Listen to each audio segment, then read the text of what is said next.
জুলাই যোদ্ধাদের জন্য ভাতা নির্ধারণ করা হয়েছে।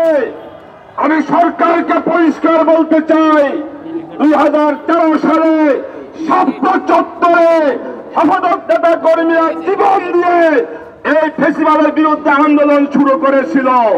2024-এর 5 আগস্ট সে আন্দোলন বিজয় লাভ করেছে।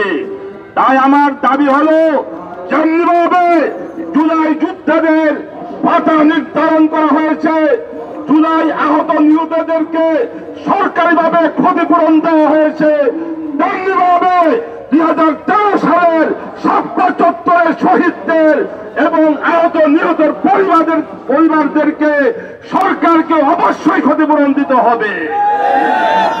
আরেকটি বিষয় বলতে চাই, ইদানিং আমাদের দেশে মব জাস্টিস শুরু হয়ে গিয়েছে। আমরা বাংলাদেশ খেলাফত মজলিস এই মবকে অস্বীকার করি, আমরা এই মব জাস্টিসের তীব্র নিন্দা করি।